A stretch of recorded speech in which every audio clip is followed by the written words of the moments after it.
तुम्हारी इस मोहब्बत को नहीं मानती, क्योंकि इसमें तुम्हारी अना और सिद्ध शामिल है, जो पूरे खानदान को एक बार फिर हिला के रख देगी। तुम क्यों नहीं समझ रहे? सोबिया के बगैर नहीं रह सकता। क्योंकि हकीकत तो यही है ना कि सोबिया अब हदीद की है और मैं तुम्हारी हूं।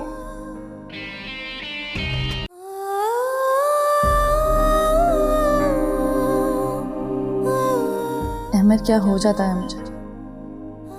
बचपन की आदत किसी तरह जाती ही नहीं। हर बात बेख्तियार सबसे पहले तुमसे शेयर कर लेती हूँ। अपनी ज़िंदगी का सबसे बड़ा राज भी मीरडी से पहले मैंने तुम ही को बताया। काश मैं उस वक्त ही तुम्हें अपने ऊपर गुजरने वाली क़यामत के बारे में बता दिया होता, तुम्हारी मोहब्बत पर एतबार किया होता, तो आज हमारी ज़िंदगी कुछ और ही होती। तुम्हारी मोहब्बत में अभी भी वो जुनून, ताजगी है, सच्चाई है, और मैं तो आसमान से तुम्हारे लिए ही उतरी। लेकिन फिर भी सतम ये है कि एक दूसरे के हो नहीं सकते हैं।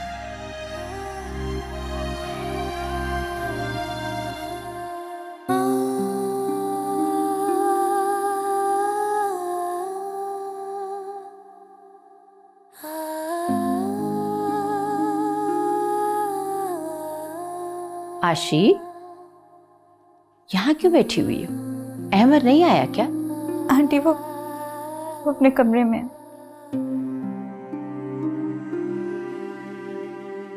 तुम रो रही हो?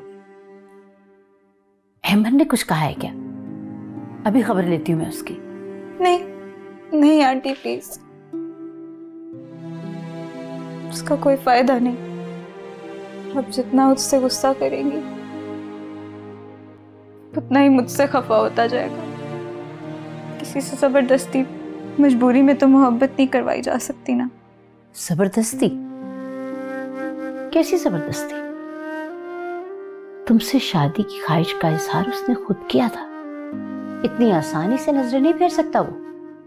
बेटा, तुम परेशान मत हो। मैं और हशाम उसे कोई ऐसा काम नहीं करने देंगे जिससे तुम्हें या तुम्हारे पेरेंट्स को कोई दुख या शौक पहुंचे। Don't worry. मेरी बेटी हो तुम, बहू थोड़ी हो।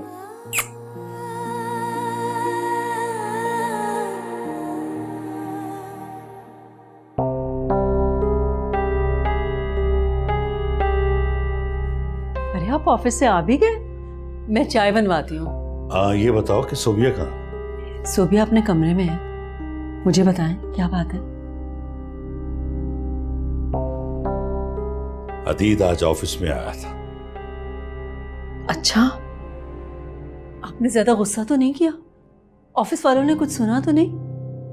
हमारी बेटी ने हमारी इज्जत की खातिर जो कुर्बानी दी है, उसी की वजह से सब बर्दाश्त कर रहा हूं। ऐसे भी वो दामाद की हैसियत से ऑफिस में आया था। मैं हकीकत से पर्दा नहीं उठाना चाहता था, लेकिन मैंने सख्ती से बात की। कह दिया मैंने उसे कि सोबिया को तलाक दो। अच्छा, आप दिल पर मत लें, इंशाल्लाह सब ठीक हो जाएगा। कैसे ठीक हो जाएगा? कैसे? कल तक जो मेरा बाजू बना हुआ था, जिसे देखकर मुझे हौसला मिलता था, उसने क्या किया? यूं लगा कि जैसे मेरी खुशी छिन गई मुझसे। एक खूबसूरत ख्वाब देख रहा था कि आंख खुली और सब खत्म। अब तो मुझे उसकी शक्ल से नफरत हो गई है। कहीं वो मेरे हाथों कत्ल ना हो जाए। सोबिया ने उस वक्त हम दोनों को इसीलिए ये बात नहीं बताई थी कि कहीं गुस्से में आकर आप कोई सख्त कदम ना उठा लें, और आप फिर वही बात कर रहे हैं। नुसरत, मैं अच्छी तरह जानता हूं कि बाद में कितनी परेशानियां उठानी पड़ती, और मैं अपनी औलाद को परेशानियां नहीं देना चाहता, वरना जेल जाने से मैं नहीं डरता। अच्छा, आप चेंज करके बाहर आ जाएं, मैं बच्चों को भी वहीं बुला लेती हूँ। सोबिया को आराम से हदीद के बारे में बता दीजिएगा ताकि उसे तसल्ली हो जाए।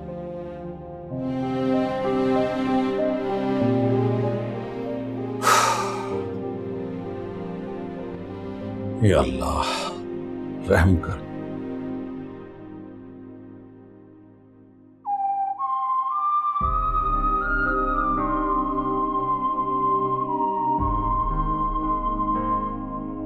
हदीद, कब से टेबल पर खाना लगा हुआ है, चलो चल के खाना खा लो। तो निकाह को भी इतने दिन हो चुके और सुल्तान अंकल तो एक बेटे की तरह मुझे ट्रीट करने लगे थे। आखिर गड़े मुर्दे उखाड़ने से उन्हें क्या फायदा हासिल होगा? वो क्यों हालात से समझौता कर मुझे कबूल नहीं कर लेते? हदीद, हदीद, तुम क्यों उस लड़की की खातिर अपनी सारी जिंदगी बर्बाद कर रहे हो? अपने फ्यूचर पर तवज्जो दो, आगे बढ़ने के मौके तलाश करो। ये बेसुकून की जिंदगी में तुम मुझे और अपने आप को क्यों ख्वार कर रहे हो? लड़की?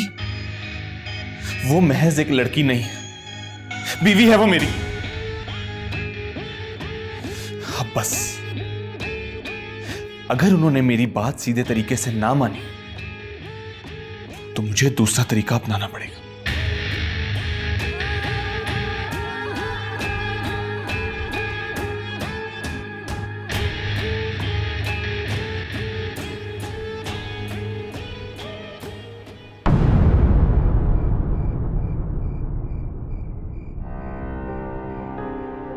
आज नींद कहाँ चली गई? तो मम्मी डैडी भी मेरे साथ हैं। डैडी मुझे इस नाम नेहाद रिश्ते से भी निजात दिला रहे हैं जिसने मुझे जीते जी मार दिया। फिर क्यों दिल को इतनी अजीब सी बेसुकूनी है? अहमद, तुम्हारी बातों ने मुझे परेशान कर दिया है। जब हम एक दूसरे के हो ही नहीं सकते तो क्यों बार बार वही एक बात दोहराते हो? इसका बस एक ही हल है कि मैं तुमसे बहुत दूर चली जाऊं। जब मैं तुम्हारी नजरों से ओझल हो जाऊंगी तो शायद आहिस्ता आहिस्ता तुम आशी के साथ एक अच्छी जिंदगी गुजार सकोगे। कोई ना किनारा, लाज सहारा मैं ढूंढूं कहाँ।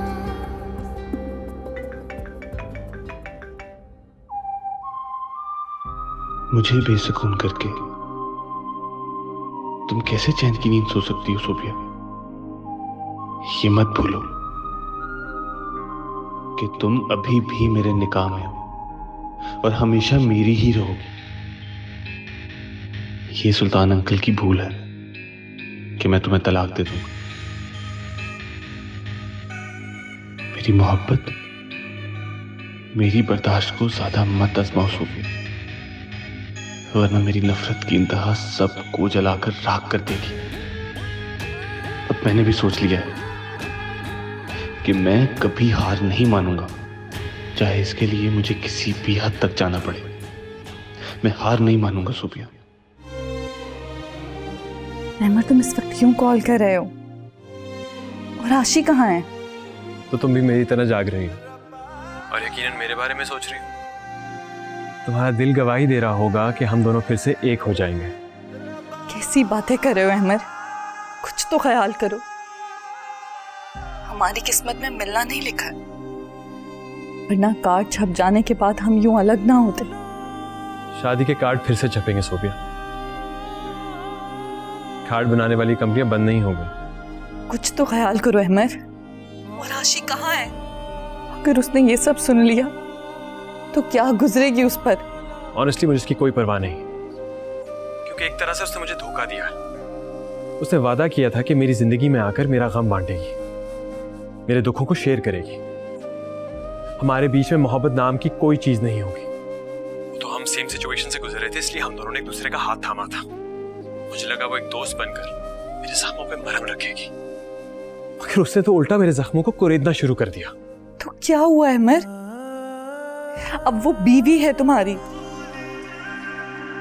वो शादी के बाद फीलिंग्स चेंज हो जाती हैं।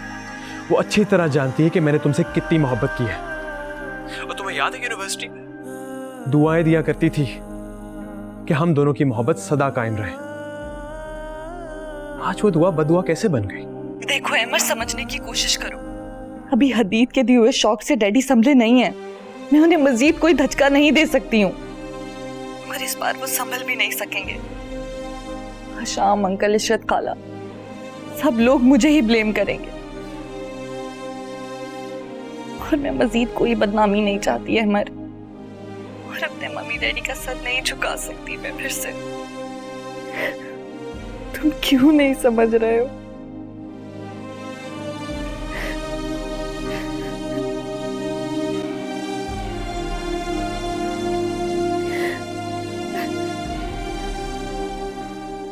सोबिया तो मेरी। हेलो,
समझा कोई यहाँ, हारा गम का मारा दिल कहाँ जाए बंजारा, हारा गम का मारा बंजारा।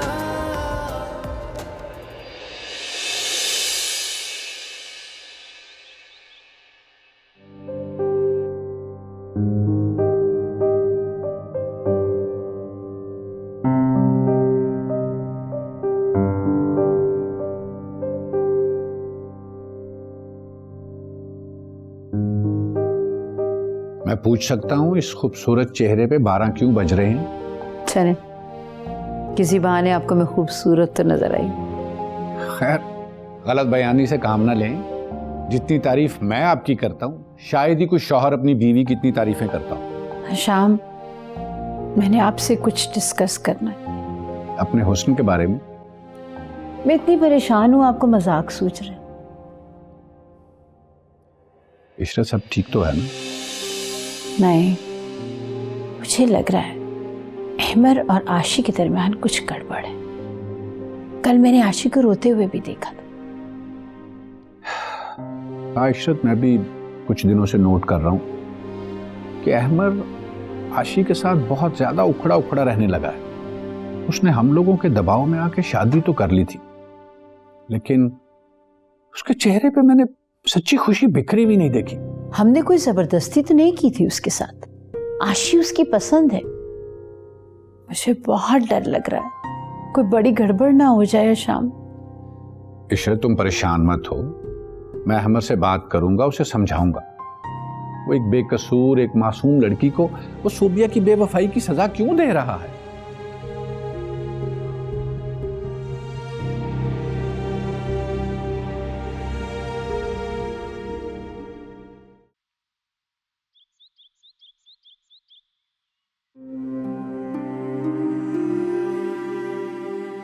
मैंने तुम्हें बहुत चाव से पाला है हदीद, हमेशा अपने कलेजे में छुपा कर रखा है तुम्हें। फिर अब कैसे बर्दाश्त करूंगी तुम्हारी ये हालत। सोबिया अगर कोई गुड़िया होती तो अपनी जिंदगी के बदले में उसे तुम्हारे लिए खरीद लाती, लेकिन उसकी नफरत को मोहब्बत में बदलना मेरे बस में नहीं है।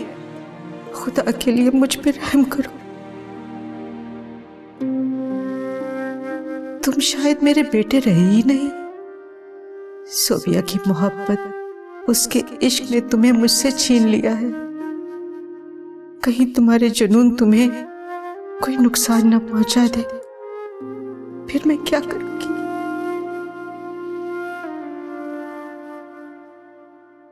मुनीर। जी साहब जी। यार, वो कल के डिनर के लिए सारी तैयारियां देख ली हैं तूने? जी साहब जी, देख लिया साहब जी, पर मैं पूछना चाह रहा था कि आज से पहले तो आपने कभी किसी की दावत नहीं की, आज अचानक से इतना खाने का एहतमाम, सब खैर तो है ना साहब जी? सब खैरियत है यार। एक पुराना स्टूडेंट है, उसकी शादी हुई है अभी, तो रस्मन उसके लिए और उसकी बेगम के लिए खाना किया। साहब जी बुरा ना माने तो एक बात पूछूं? पूछ। साहब जी मुझे तो कोई और ही बात लग रही है, अगर आप ना बताना चाहें तो अलग बात है। यार मुनीर, ऐसी कोई बात नहीं, बस यूं समझ ले अंधेरे रास्ते पे एक रोशनी की किरण नजर आई। अब देखते हैं, रोशनी मिल गई तो ठीक है, वरना जिंदगी जैसे चल रही है वैसे ही चलती रहेगी। अल्लाह करे साहब जी आपके इस अंधेरे को जल्द रोशनी मिल जाए। वैसे भी बेगम साहिबा के इंतकाल के बाद आप बहुत अकेले पड़ गए हैं साहब जी। अब आपको एक अच्छी और पुरखलूस लड़की की जरूरत है साहब जी। मुनीर, जो अल्लाह को मंजूर। तू एक काम कर, कल के डिनर के लिए सारे इंतजाम देख लें और घर की साफ सफाई करा लें। और एक और काम कर, कल कुछ फूल ले आई, जो गुलदान है घर में उन सब में फूल लगा दे। आप फिक्र ही ना करें साहब जी, मैं अभी जाके बाजार से फूल ले आता हूँ, सारा सब मैं देख लेता हूँ। फूल कर ले आई जी ठीक है साहब जी, मैं जाऊँ साहब? शाबाश। मम्मी, उठ गई बेटा? मम्मी आपने मुझे उठाया क्यों नहीं? मैं इतनी देर तक सोती रही। मैंने भी अभी तक तुम्हारे इंतजार में नाश्ता नहीं किया। तुम बैठो, मैं नाश्ता लगवाती हूँ। नहीं मम्मी, मुझे भूख नहीं है। क्या बात है बेटा, तुम बहुत अपसेट लग रही हो, कोई बात हुई है? हदीद का फोन तो नहीं आता? मम्मी वो रात को अहमद से बात हुई थी मेरी, और कल मैं उससे मिली थी। अहमद से?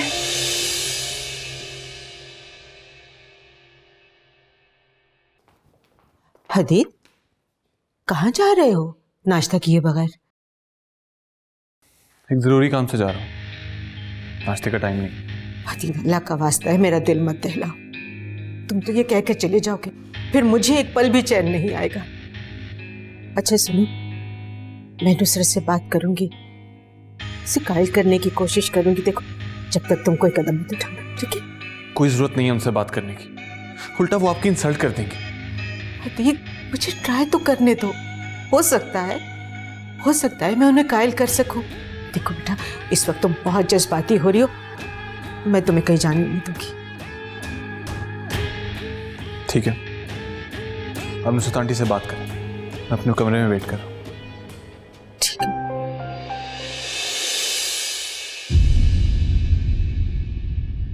भूल जा ऐ दिल। मम्मी, आप बस जल्द से जल्द मुझे यहाँ से कहीं दूर भिजवा दें। मैं यहाँ नहीं रहना चाहती अब, प्लीज। इसकी तंजिया बातें सुन रही हैं आप, और आप मुझे लेक्चर देती रहती हैं। तो बेटा तुम भी लड़ लो ना इससे, चाहो तो कोई तंजिया जुमला भी बोल दो, लेकिन इसको ये एहसास कभी मत होने देना कि ये तुम्हारी जिंदगी में कहीं नहीं है। भूल जा